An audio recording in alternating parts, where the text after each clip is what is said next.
welcome back. Happy Friday. I hope everybody's really, excited for the weekend, but also excited to jump in on this amazing chat session we've got up coming up next for y'all. I'm really excited about the subject, and I know that our guest speaker is too. So let's jump right in and try and get through this quickly so we can get to the questions. Just a couple housekeeping items for y'all. These will be pretty repetitive if you have joined us for a chat and learn before, but I'll go through them quickly for any newbies. So what we're going to do today.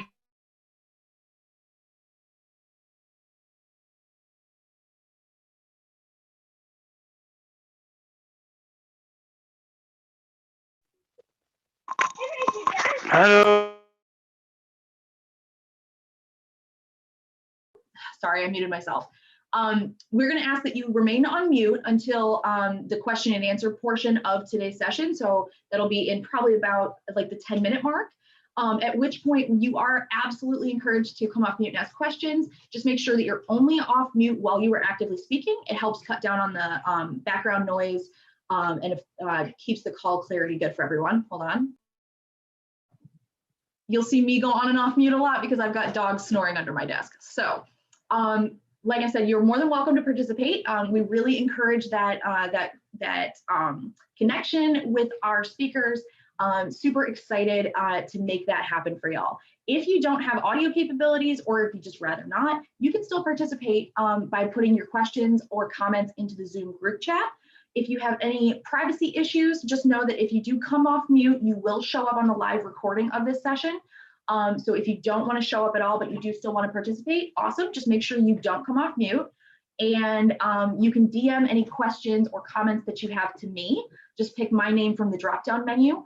And that way I will get your questions or comments, I'll raise them and keep you anonymous.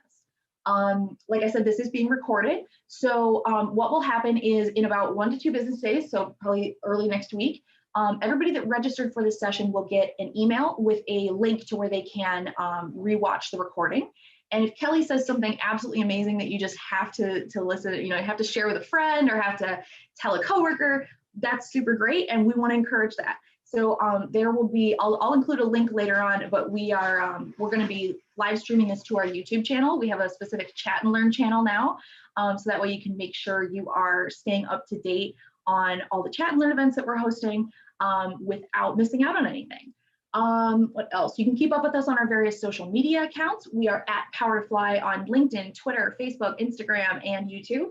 And we're highly encouraged that you're more than welcome to share this information with people, take video or photos as we go. You can tag us on social media. We are at Power to Fly. We really want to make sure that we are, spreading the wealth and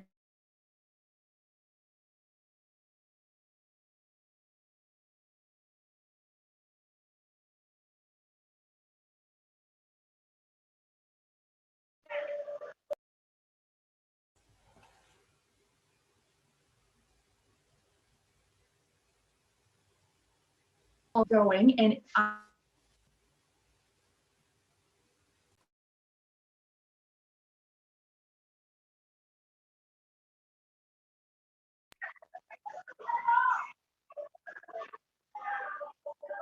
so sorry everyone, it looks like my my internet quit there for a second, so my apologies.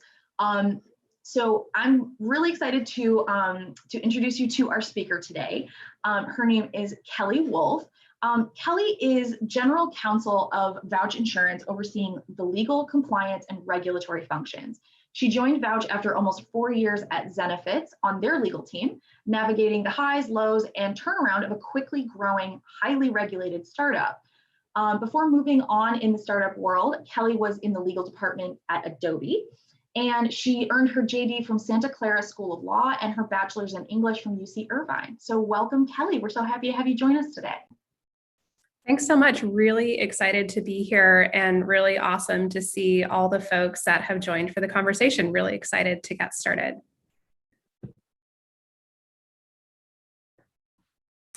Oh, Meg, you're on mute again. Dear Lord, how do I keep doing this?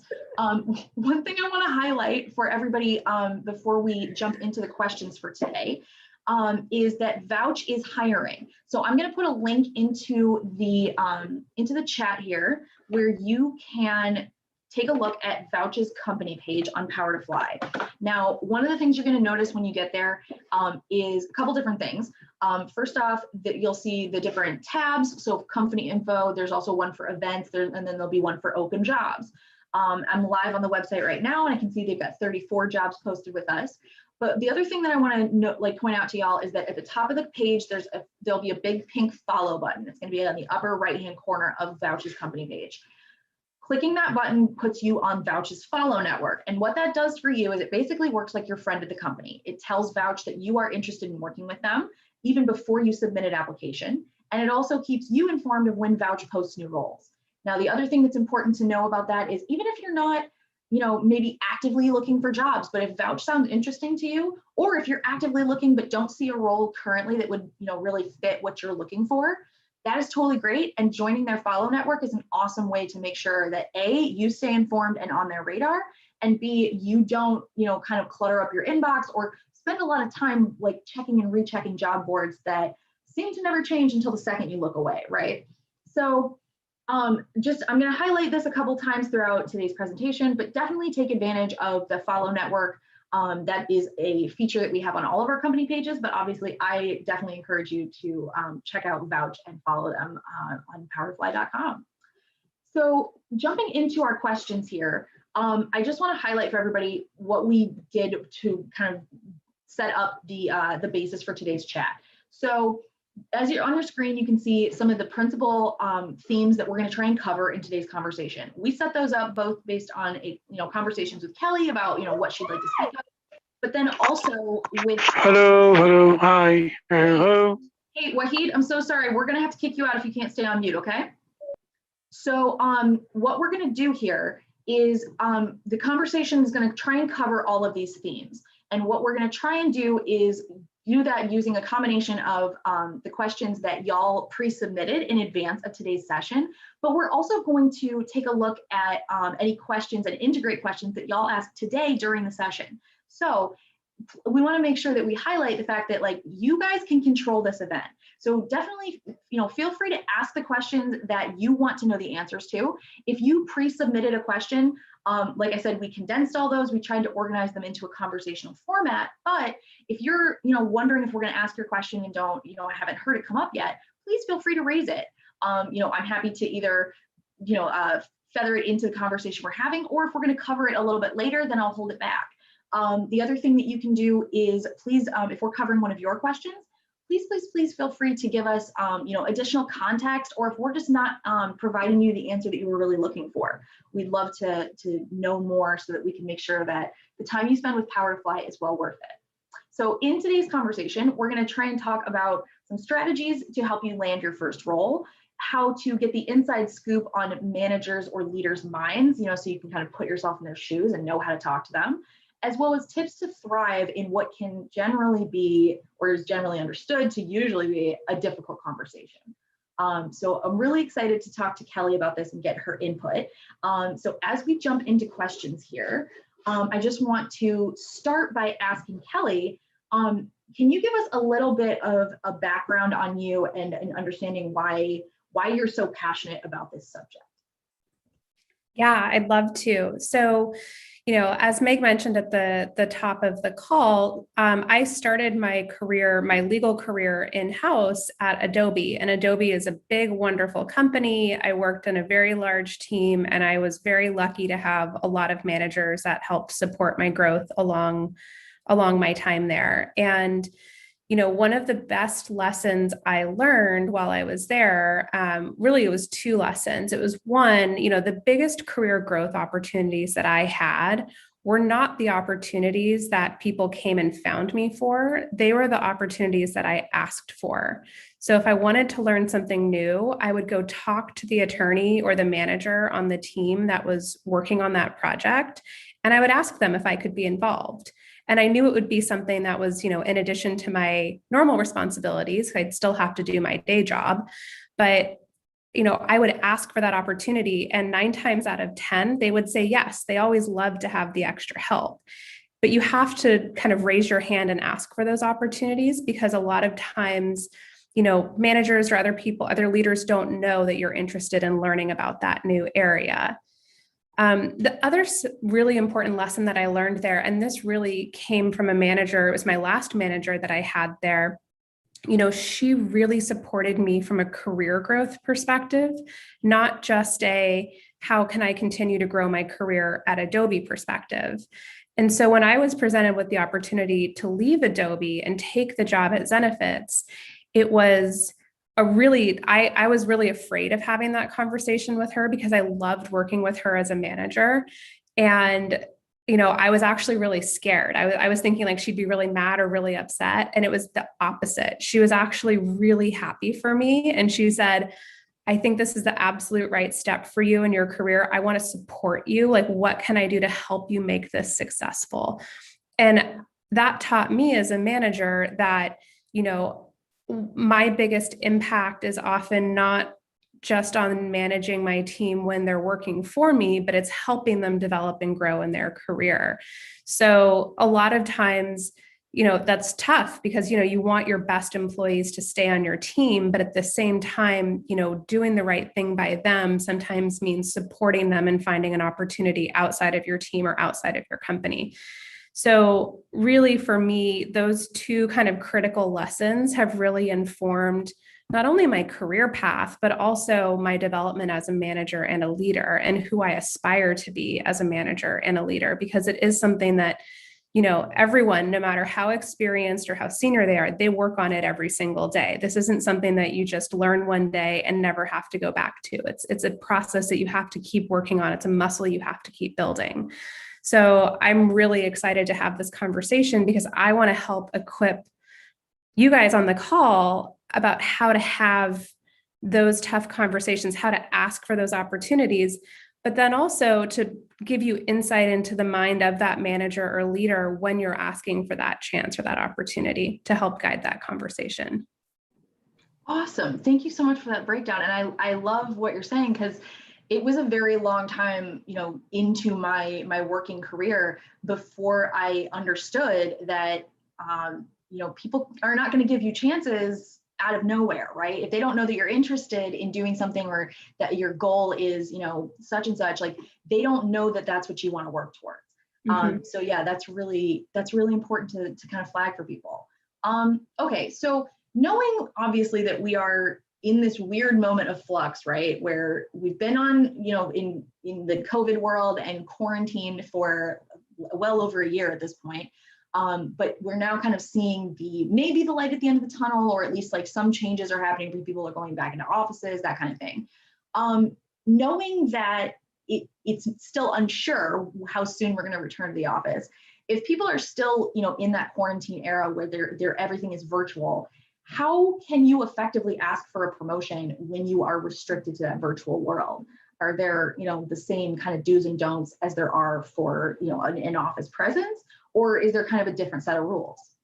Yeah, that's a great question. And I will say, the virtual interactions that we have every day make it harder to have difficult conversations. And, I'm not like a behavioral psychologist. I can't really speak to the science behind this, but at least from my experience, one of the things I really value about having in-person conversations is you can read someone's body language. That's really hard to do over Zoom or over video, or even just over the phone, right? You can't see how that person is reacting. So it takes what is normally a difficult conversation and it makes it harder. But I will say kind of the core principles are the same. And, this is, I think, hopefully not a surprise about what I'm about to share, but I think it's worth being really clear about, from a manager or leader's perspective, it's really helpful to be very clear and set a clearly defined piece of time aside to have this difficult conversation. And so, anytime in my career when I've wanted to ask for a raise or ask for a promotion or ask for an opportunity, one of the clearest lessons I've learned is it's really hard just to kind of surprise your manager with that question or surprise the leader with that question.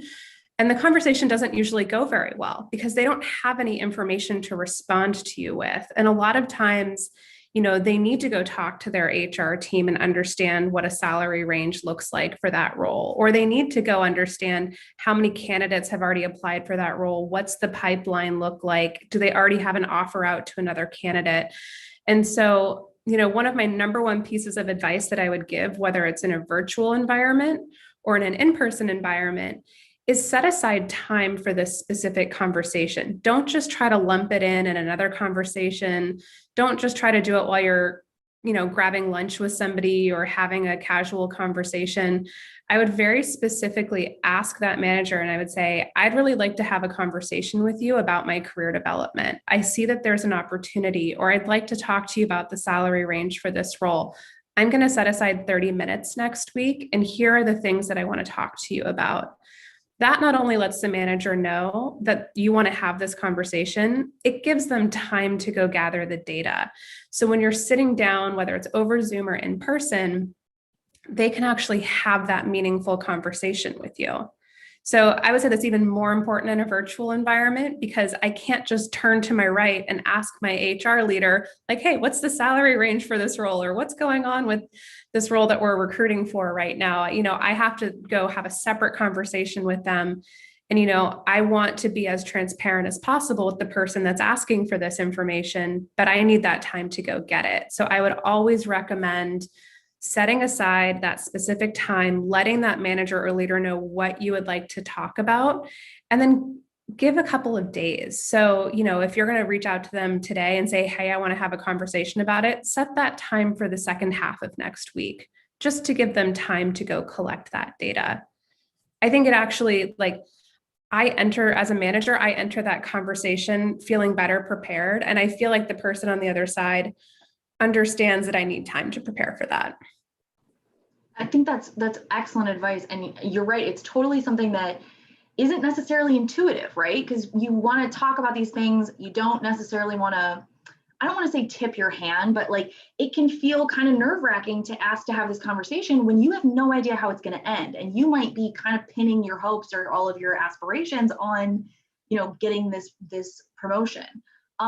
We've talked a little bit about, when to schedule the conversation and some of the language you can use to set it, especially if there is not really a formal review process in place. Does any of this change when there isn't a job specifically that you want to be promoted to?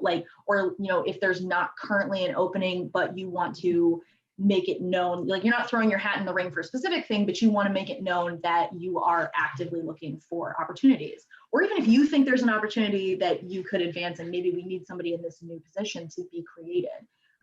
Does that change anything about what you're saying? It does, but only in kind of the setup for the conversation. I would say, if there's an opportunity that I was looking, so I'll actually give a real life example. When I was at Adobe, one of the coworkers on my team was going on maternity leave. And she worked in this area that I had zero experience in, but I really wanted to learn more. And so I went to my manager and I said, I don't know if you have plans yet for how you're planning to cover that work, but I'd really like to learn that. So I'd like to talk with you in a few days about what it would look like for me to take on that work while she's out. It's something I'd like to learn about. I know that it's going to require kind of more support from you as the manager because this is a new area to me, but I think this could be a great opportunity for me to learn and for you to have coverage while she's out. And my manager, not surprisingly, her initial reaction was like, wow, I hadn't thought about that because I didn't know you were interested in that area. Let's talk about it in a couple of days because I want to make sure that, you understand what this role entails. And, a couple of days later, we talked about it and, she basically laid out the kind of areas of new work that I would have to learn really quickly. And she, had a couple of ideas for support resources to help me during that time. And it was one of the best opportunities that I had while I was there because I got to learn this entirely new area that I had no experience in going into and then coming out of. It actually was very important in setting me up for that next role that I had after I left Adobe. So, sometimes it's just being very clear that, either there's not a role available, or, maybe there's an opportunity, but it's completely outside your area. So somebody would never think that you would want to take that. I think you just have to be really clear with that manager or that leader. I know that there's either a need here, or this is something I'd like to learn. And I'd like to talk to you about the path to getting there.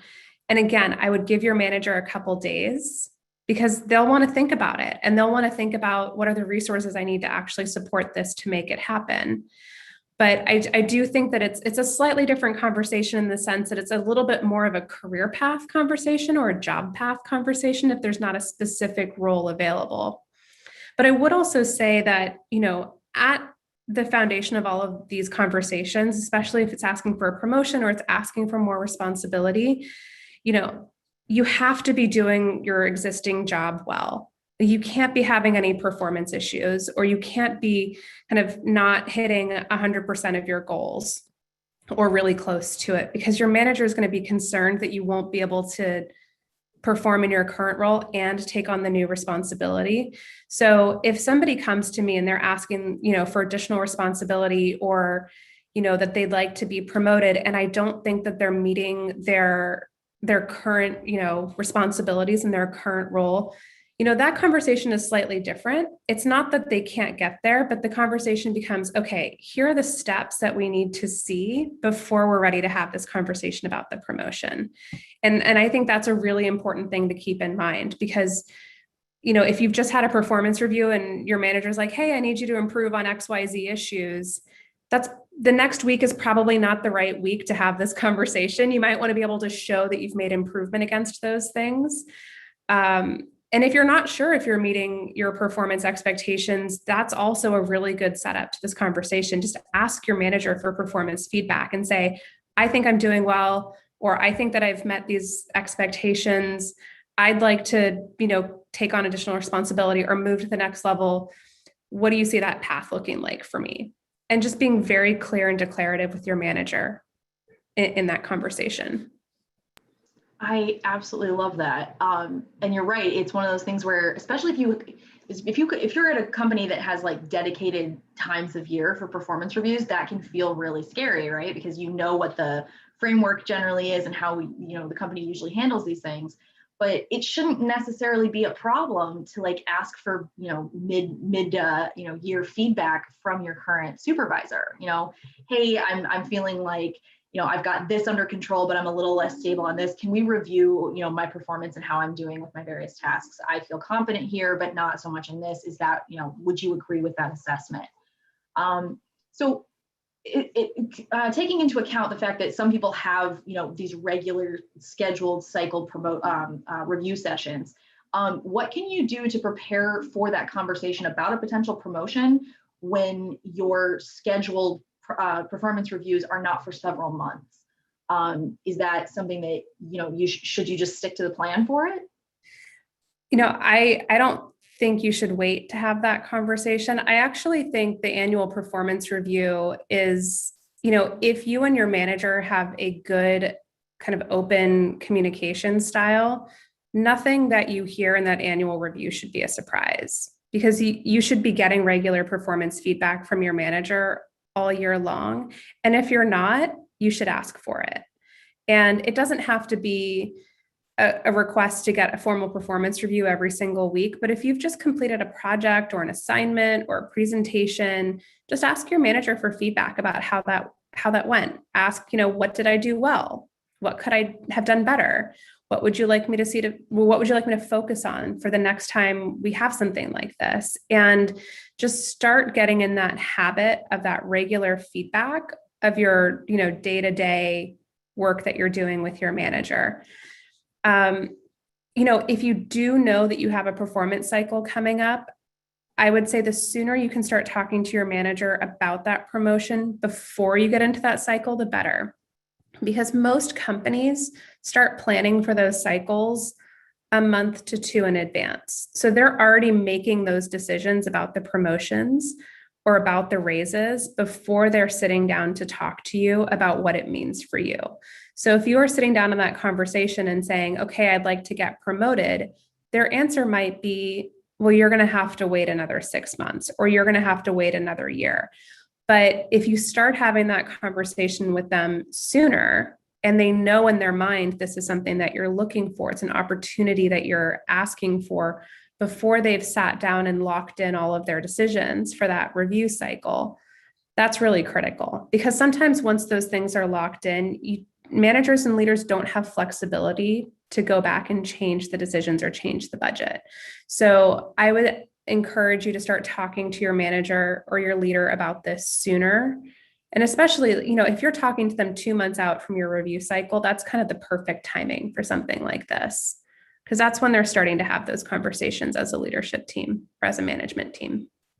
That's awesome, because I actually never really thought about that. You're right. If you're supervising more than like 2 people, it's definitely something you're going to have to prepare for in advance. So we did have a really great question in the chat, and I want to raise this. This person says, it sounds like we need to be more proactive versus reactive. How can we learn to become better advocates for ourselves? Oh, that's like the $1 million question, isn't it? So I'll just start by saying that this is hard for everyone, whether you are the CEO of the company or you're just starting your first job. This is something that every single person needs to work on for themselves. And, something like a habit that I've built and something that I think has really helped me is I actually set regular time on my calendar for kind of thinking and reflecting time. So I do this every single week, where as I'm looking forward ahead to the week, I sit down and I think, like, what are the key things that I need to accomplish? And then once a month in that calendar invite to myself, I'm asking, okay, well, what did I accomplish and what do I need to highlight to my team or to my manager about the things that I've accomplished? And that kind of gets you in the habit of talking about, what you've done well. And it's a lot easier if you start building this muscle and you do it every week or you do it every month, because when it comes time to talk about, the things that are going well, if you're just doing this once a year, you're going to forget 95% of all the great things that you've done over the year.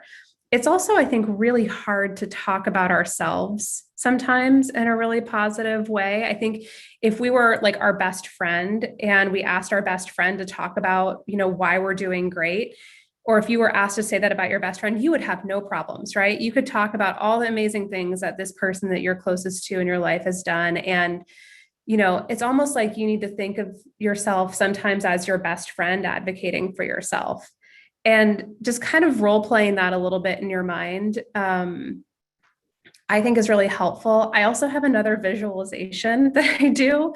And this kind of goes back to like my childhood, really. So I used to be really into performing. And so I used to love to do plays and ballet recitals and dance recitals and all those different things. And I used to love getting up on stage and looking out into the audience and seeing the faces of all the people that showed up to support me. They were there just to cheer me on. And so if I ever have a really challenging meeting or conversation that I'm going to, I like to sit for a few minutes and imagine that I'm on stage in that theater and all the people in the audience are just there to cheer me on. And that kind of pumps me up for that hard conversation. And there might be something similar, some similar memory that you have that reminds you that you have a lot of people that are there to support you in your life and get you ready and pump you up to be that champion for yourself. And sometimes you just need that reminder that you could fill an auditorium with people who are there to cheer you on. And it's, for me, a very comforting, very kind of supportive visualization, especially when I'm about to walk into that office and say hey, this is what I need, or this is what I want to talk about. It's going to be a tough conversation. And it's a muscle that I've had to build over years and years and years. And so, the best advice I can give you is just to figure out what works for you to remind you that you have that audience full of supporters cheering you on, who would in a heartbeat jump up and advocate for you, and then know that they're supporting you as you go and do that for yourself. So, it's just a muscle that I've had to build over the years, and it's what helps me get ready for those moments and be that champion for myself. I absolutely love that idea of kind of pretending that you're talking about a friend, because I absolutely have a very hard time like kind of tooting my own horn or pointing out things that I've done. And I love the idea of kind of shifting your mindset like that. One of the things that helps me is I have a kudos folder on my in my email. And I have an automatic filter set up so that what I can do is if I have an email that contains, some good feedback that I got from somebody, or, even just Hello. like, dude, you got to stay on mute. We're going to have to kick you out. I'm sorry. So what we are, what I was told to do early on by a previous boss was to keep those emails and send them to myself. So I have a kudos folder. It even has like a filter set up in it. So if I forward the email to myself with kudos as the subject, it'll pull it back into that email inbox automatically. And it's a really great way to kind of keep those things top of mind for your events, or sorry, for your performance reviews and that kind of stuff. But it's also a really great thing that I like to do when I'm just like kind of having a down day and I feel like I'm not doing real well at my job, or I'm just like having a rough afternoon. It's a nice thing to kind of just go page back through and be like, no, I'm actually kicking butt and here's where I'm doing really well. So that's just, I love that advice. That's really awesome. I love the idea of the kudos folder. I'm going to start that. It was honestly like, I had never heard of it before this boss, and it was kind of like life-changing. I thought it was a really great idea. Now I also have friends who kind of like have bounced from job to job because they're freelance. And so they'll like keep the kudos folder in like their personal email instead of on their work email in case they want to like take it between jobs. But, I've never had that issue, mostly because when I've changed jobs, I've gone to drastically different industries, just because, graduating into a terrible economic environment will do that to you. So yeah, I, hopefully other people like the suggestion, and hopefully it works out for you as well as it's done for me.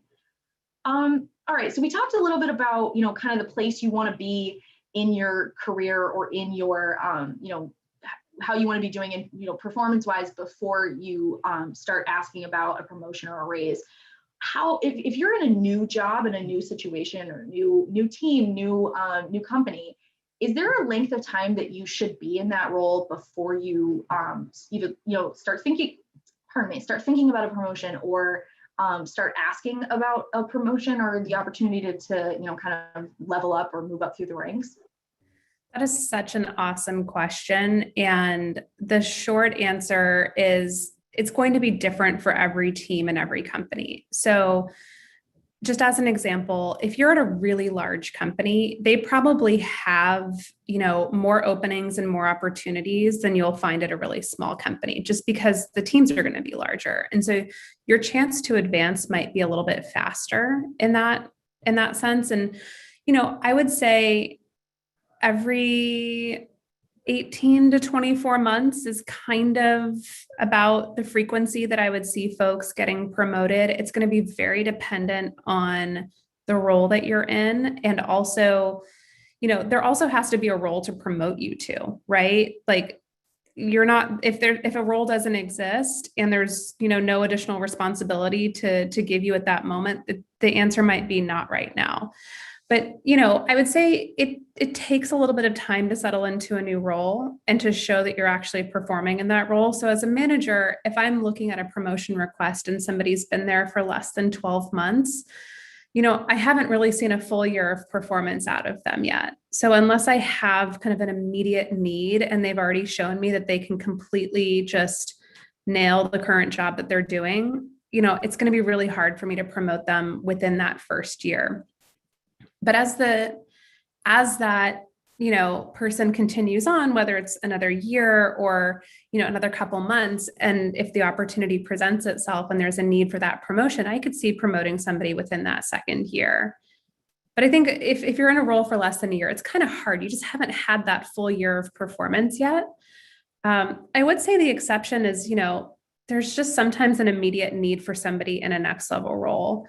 And if you're the person that's there and you're doing great, like, especially if you're at a really small, quickly growing company, sometimes there's just a need to, have a manager take over a team. And if you're on that team and you're the highest performer, even if you've only been there for, 6 months, that might be an opportunity for you to get promoted before then. But I would say, 18 to 24 months is usually the cadence that I see for most promotion timelines. Now, do you see any kind of difference in this if for like a new grad as opposed to somebody who's been in the workforce for a while? Because I know depending on the situation, I know a lot of my friends that took jobs because it would get them like a foot in the door at the right company that they wanted to work for, and was not necessarily a job that they wanted to do for very long. Or sometimes it's something that you're maybe you're very qualified or maybe overqualified for that role. So do you think that being a new grad really changes the landscape on this? I think it can, but I think it's very role dependent because a lot of times new grads are hired into entry level roles where there's pretty strict criteria for promotion. So it might be like an entry level sales role and you have to have 2 or more quarters of meeting your quota or something like that. So I would say it's very, very role dependent, but if you feel like you have an opportunity to advance into a new role, I would not hesitate to start that conversation, even if you've only been there for a few months, because, the worst thing somebody can say is no. And the best thing somebody can say is like, let's figure out a path to get you there. So I would say it's never too early to have that conversation. I mean, maybe with the exception, like if somebody started last week and they're like, hey, can I get promoted? And I'm like, probably not. Like, let's see how the next couple months go. But I would say if you've, joined a new company as a new grad, or maybe you took a role to get your foot in the door and you see an opportunity or there's a team that you'd really like to learn more about, it's never too early to start that conversation because, there might be a great opportunity to help you build that path to get there. I love that. All right, so Charlotte has a question that's kind of in line with this that I want to get to. And I also want to encourage the rest of you. We only have, about 23 minutes left in today's conversation. It always goes really quickly. So if you have a question that you would like to ask, please feel free to, come off mute and ask it. You can also put it in the Zoom chat, or you can DM me if you want me to raise the issue for you. So Charlotte had said, if you haven't been able to do the job you were hired for because of priorities changing coming from leadership, is there a way to position yourself for either a different role within the company or even a promotion? So this sounds like you were hired to do, be a lion tamer, but instead they gave you guinea pigs to tame and train and whatever. So if you haven't been able to do that job because of changes from above, how could you, is it smart to look for something else that would really suit you better or be more in line with what you were hired for? How would you handle the situation? Yeah, this is an awesome question. And Charlotte, I had an almost identical experience at a prior job where I was hired, and within 3 weeks, all of a sudden there were like drastically new priorities. And so the job that I thought I had been hired to do was definitely placed on the back burner. So and I experienced a manager change and all of that too. So I'd basically been hired and moved into a completely different job. So I know the kind of stress and anxiety that comes along with this situation. So what I did when that happened to me is I sat down with that new manager and I said, I joined this company to do XYZ work. I think that's where my skills are like most impactful at this moment. I'm really excited to learn what is in front of me in this other role, but I still want to make sure that like you're getting the most impact out of me. So how can we create kind of a hybrid role so that I'm still supporting and doing what I came here to do while learning and growing in this new opportunity?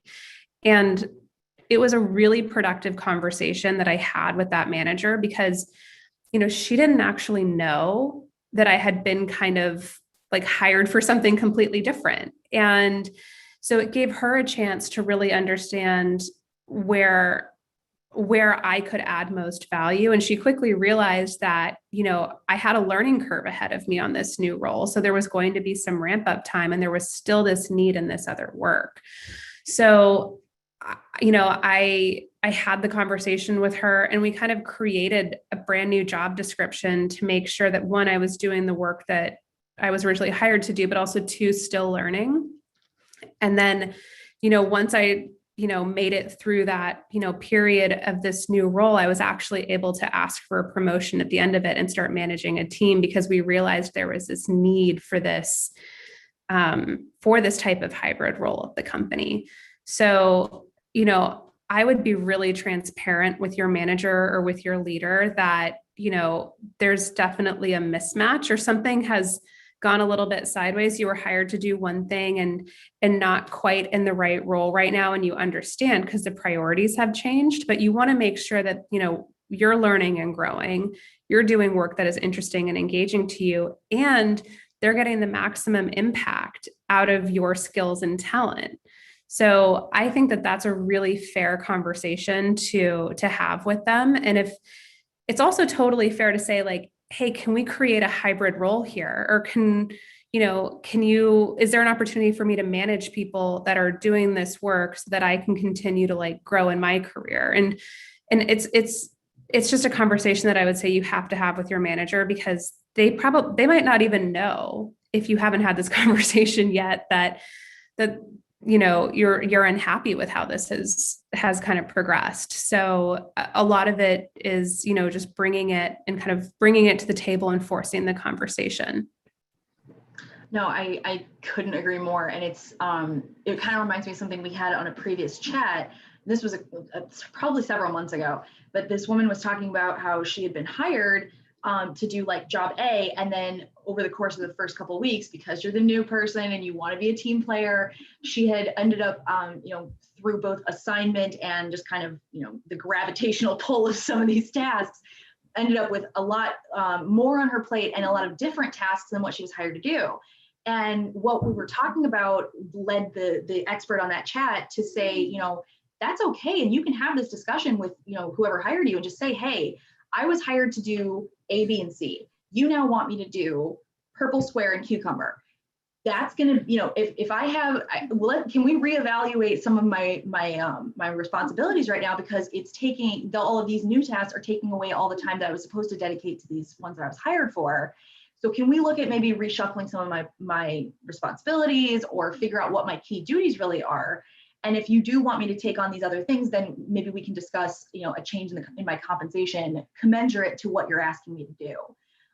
Which I've never heard it put like that before. And I thought it was wonderful because like, how often have you been the new person at the company and like a lot of stuff gets turned to you because people are, you want to be the team player, you want to be helpful and don't want to say no. And, it seems like something that's really hard to get from under. The other thing I want to raise is if you are interested in other chats, like previous stuff that we've done on salaries, promotions, negotiating, all that kind of stuff, I've linked some keyword like subject matter searches to our video archives, but definitely check those out. There's some really great ones. Anything by the Alora Collective or Kelly Kugler is great. There's a lot of really great speakers in there. And I'm not just saying that because I've sat through them. They're really awesome. We're getting more messages in the chat. So I want to try, I know we're probably not going to get to everything that was asked previously, but I do want to, give prime treatment to the people that took time out of their day to be here with us. So let's get to some of these other questions. Nikki had asked, would you wait to talk about a promotion before or after going on maternity leave? They say, I've been in my current role for 2 years. I know they're looking for someone to fill my shoes while I'm away. I'm a little nervous about what that means when I get back and would like to assert myself, but I'm nervous to ask because I'm heading out on leave. So part of me feels like this is a very unique American perspective, right? Because like Europeans don't feel bad for going on maternity leave or paternity leave because they get a lot of like really great perks that we don't. They don't feel bad about going on vacation. They don't feel bad about putting up out of office messages, but Americans do, and we're very much cultured to do that. So how would you handle this situation? Yeah. And when I saw Nikki's question come in, I was like, okay, well, I could put my legal hat on and tell you the legal answer. But that's not the practical answer. So I'll just start with that. Like legally, you just have to imagine as if like your maternity leave is this like little, it's almost like you like enter a fairy kingdom and then you exit at the end. And this is as if nothing happened in the timeline of your career. You shouldn't be treated any differently by your employer because you took leave. If you were up for a promotion or up for a raise, that should happen as if nothing else has happened, right? it's as if the leave never happened from a career perspective. But of course it does. And the very practical issue is you're going to be out for a few months because you are, creating and like ensuring the survival of a tiny human being in that time, which is, an incredibly important job to do. So yeah, I 100% understand your anxiety and your question. And I think, part of what I would consider if I was in your shoes is, how soon are you heading out on leave and how soon are you looking for this promotion to take place? Because if you have an opportunity to start working in your new role before your leave begins, then I would say, ask for it now, because there's really, I think that would be, if you have time to get settled and learn and be able to, get the team ready for your coverage while you're out, I would say the sooner the better. I mean, the answer from the team might be like when you get back, but I think that if you have time to transition into that role before you go out, I would ask for it sooner than later. The main reason I would say if you have time to kind of get into the role before you leave is because it's hard to kind of develop a coverage plan if you don't know what the role responsibilities are yet, because you're not really in that role. So if they do need to bring in a temp or somebody to cover some of those responsibilities, that's really hard to do if it's brand new responsibilities that you don't really have time to kind of get ramped up on. But, I think that there's very little risk in you asking for this now. And especially if you have the chance to kind of really get into the role and learn the role and develop a comprehensive coverage plan before you go out. I mean, I think, it's also a really great way for your company to show that they support, parents and people that need to take time off to support their growing families. So it's a really big opportunity for your company to show that, they support you as well. So I would ask if you have that chance to get into the role beforehand. I think that's great. It's also, just goes to kind of show and underline to the company that like you're looking beyond what just, the next, several months or half a year or whatever that looks like for you. You're looking beyond that. So that's great. We have a lot of people asking really awesome questions in the chat. So I'm going to try and get to more of these. This one person had sent me like a lot more detail involved, but the gist of it is, if you are, you talk to this person, had talked to their management, and they had agreed to a raise for this person back in 2019. Obviously, COVID throws a bone in, a wrench into the works, like it has happened for a lot of people. And then later, through a couple of, different things happening, they find out that a coworker whose package was supposed to be tied up with theirs got approved and has been put through, and this person's hasn't. So if you feel like you're maybe getting the runaround from your, from your manager or your supervisor, or even if you just feel like there's something like holding up the works, even if it's not personal, or is there any, like, what advice can you give to this person to like either kind of push things along without feeling like you are being a little demanding, or even maybe like pointers for what to talk about, if you are able to set a meeting to like really hash this out or figure out what's going on? Yeah, I mean, I think you kind of hit it head on there. You have to be super direct with your manager or with your HR team and ask for more information about what's happening here. Because if they're not giving you a clear answer about why your raise has not been processed, that's, one, really unfair to you because they've promised you this for over a year now. But two, like they need to be able to stand behind the decisions that they're making. And so, if they're saying things like, oh, we're putting all raises on hold or all promotions on hold, but of somebody else who got promoted or got a raise, I think you need to be really direct with them. And, another tool that every single person always has is the chance to go find another opportunity. And you will be surprised how quickly companies tend to move and to fix things once you show up with a job offer in hand. So, I know that's not always the easiest thing to do, right? Because you have to go look for a new role and you have to go through the interview process and you have to get that offer. But especially if your employer has been dragging their heels, whether it's on a raise or a promotion, and they're not giving you a satisfying answer, one of the strongest tools you have in that conversation is to come back with a competing offer, either from another team at your company or, another offer from an outside company. And, it's something that I had to do at one point in my career. And it actually, helped me understand kind of what the market value of my skills were as well, because sometimes it's really hard to get that level of transparency from conversations with your current employer, because most employers will have salary ranges, and those salary ranges are based on data that you'll probably never see. And so even if you ask what the salary range is for your role, that's just one company's perspective. So if you can go out and get another offer from another company, it gives you that additional data, and it gives you that additional tool to really force them to either give you that raise or give you that promotion, or you have this other great opportunity that you can walk away to. And, I'll just say, as a manager, I find it extremely frustrating when stuff gets kind of tied up in the bureaucracy of company approvals, and I have great people that I lose because they go get these other offers, and that drives me bananas.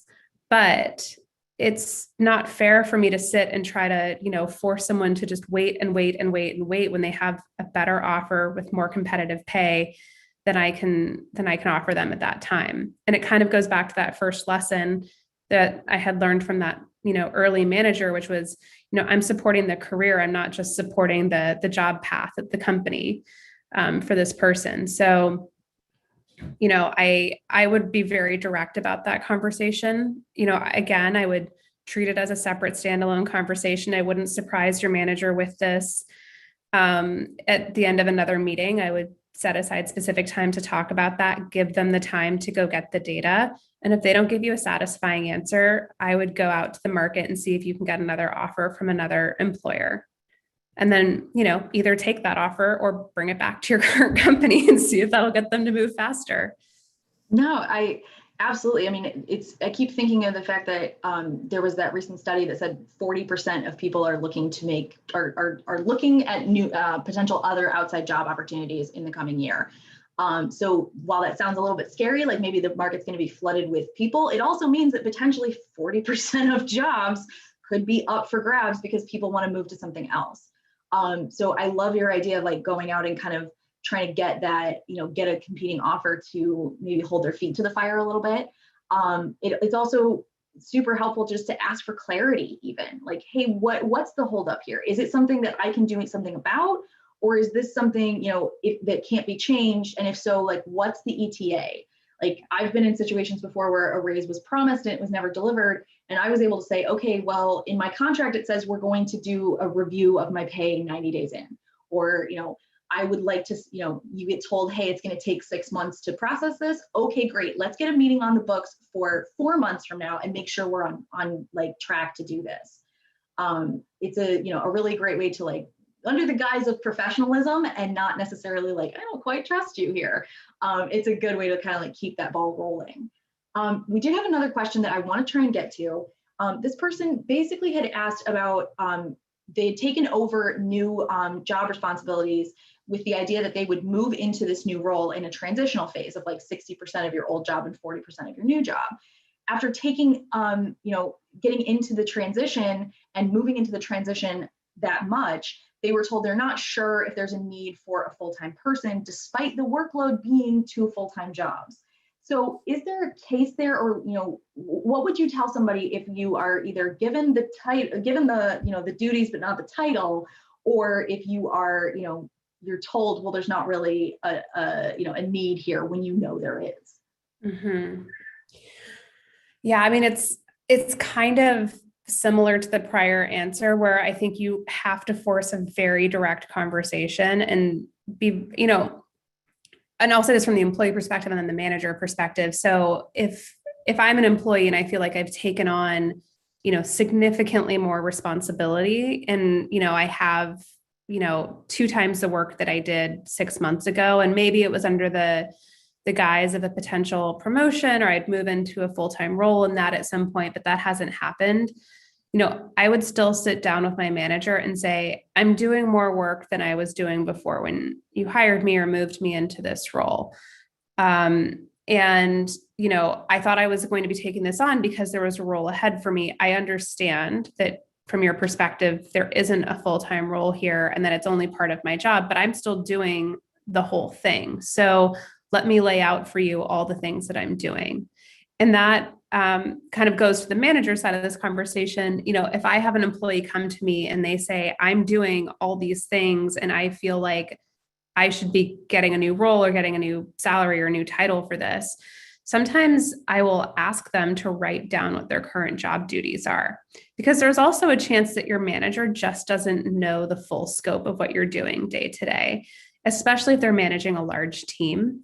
So, if you're preparing for that conversation, or if you get asked to do this, I would start by just writing down all the different responsibilities that you have day to day and making sure that your manager understands that, because there's just a chance that they don't know all the different things that you're doing. And so once you kind of lay it out and you put the data in front of them, it could really help that conversation move along.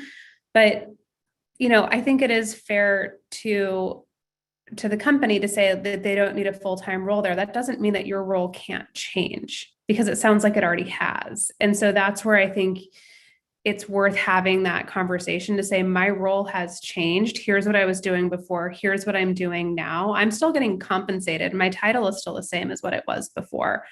I'd like to adjust that based on my new responsibilities. And I think coming into that conversation with that data is going to equip you to make that case for yourself.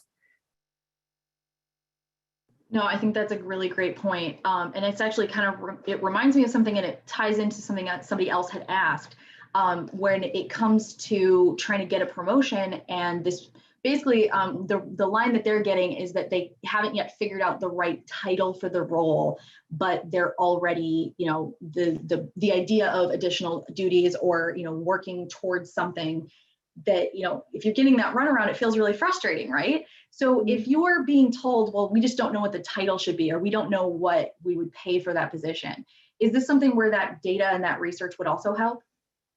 It would 100% help. And also, I would feel free to propose your own title. Like, a lot of times, your company might be pretty strict about how they use certain titles like director or manager, because that might be tied to certain levels. But if you have an idea or what the market title is for this role, say, okay, well, here's what I propose then. And if they are still giving you the runaround, then that to me says something else is going on. And you just have to force that direct conversation with them. But this actually happened not too long ago with me. I was looking to promote someone on my team and I didn't know what the right title was. So I just asked them what they want their title to be, because they know their job market better than I do for the type of role that they're in. And so we were able to pick a title based on their feedback. So I would not be afraid to propose your own title. I've absolutely done that before. I've even, I've done LinkedIn research on competing companies and what some of their titles look like there. I've done research on what I should be paid based on my location, or based on, here's nationwide what the average is, that whole kind of thing. So absolutely second the idea of doing that research yourself and coming up with, coming to these meetings with ideas, mostly so you can keep things rolling. But also doing that research in advance, even if you don't ever share that data with the company, doing that research at least makes you more knowledgeable, so that if they throw out a number, you will know if they're kind of lowballing you or if that's a really great offer. And one more thing I want to flag, because I know it's present in a lot of our past chats, but in case you don't have the time to go back through our archives, knowing what you're worth is super great. And if the company doesn't think that you're worth that, be ready to defend it. Know what you're worth and add tax, and that's what you should be getting compensated. So do your research on that. More knowledge never hurt anybody. We only have a minute left. I'm so sorry, guys. We didn't get to a lot of these really awesome questions. But I want to talk real quick about Vouch. So we got a couple answers from Kelly about, the company culture, what is their favorite part about working at Vouch, the fundamental thing. Can you talk a little bit about your word choice? Because I've never seen that one before. Yeah. So, when people ask me about what the culture is like at Vouch, I mean, to me, it's just like the heartbeat of everything that we do. So, I could sit here and like tell you about what our values are or tell you about like what it's like to be in the office or even on Zoom with our colleagues. But for me, it's like, it is literally the heartbeat and the lifeblood of what we do here. And it's not only how we interact with each other, but it's how we get our work done. And it's something that gets me excited to get out of bed in the morning and get to work. So for me, our culture is fundamental because it's one of the reasons that I was so excited to join the team in the first place. And it's also one of the like most amazing things about, continuing to build the team and watch it grow. That's so great. All right, so the last thing we're going to go over, and I've posted some more links to where you can connect with Vouch, follow them on power2fly.com. Obviously, you're hiring across all teams. Do you want to tell us a little bit about this page? Why you've got your contact info there? Let's talk about that. Yeah. So we are hiring across all teams at Vouch. So whatever your job is today, there's a chance that we have an opening that could be an interesting role for you. So strongly encourage you to check out our Vouch careers page. And if you see something and you're interested and you want to make sure that, our team sees it, you can email me directly. Don't ever hesitate to reach out, whether you connect with me on LinkedIn or you want to just shoot me an email. I promise you, I read everything that hits my inbox. And if you send me an email, I'll get you connected with our recruiting team. So really excited that everyone was here to join us in this conversation today. I hope if there's one thing that, everyone takes away from this is, you have so many people in your corner in your career cheering you on. And I know you have the power to ask for these things that you so richly deserve. So I'd love to hear from you if you're interested in Vouch, and just really excited that we had this time to chat today. Thank you so much, Kelly. It was absolutely wonderful to spend the afternoon learning from you. I want to say a huge thank you to you, the whole team at Vouch, for lending you to us, as well as to our amazing audience. Y'all submitted some great questions. I'm so sorry we weren't able to get to all the pre-asked ones, but I want to say a huge thank you to everybody that participated and sent in questions. They really help make these events much more interactive and personal feeling. So thank you all for that. It is Friday, so I think this is our last chat for this week, but I want to encourage all of you to hopefully join us on chats in the future. We've got some great lineup of chats happening next week. And don't forget about our mini virtual summit happening June 8th to the 11th. June's focus is on Pride at Work. So we will be, helping represent the Alphabet Mafia and everybody that considers themselves allies or part of that community. So please, please, please feel free to sign up. It's free. We'd love to see you there. It's going to be a great mini summit to attend. Thanks again, and I hope everybody has a safe and happy weekend. Bye, everybody.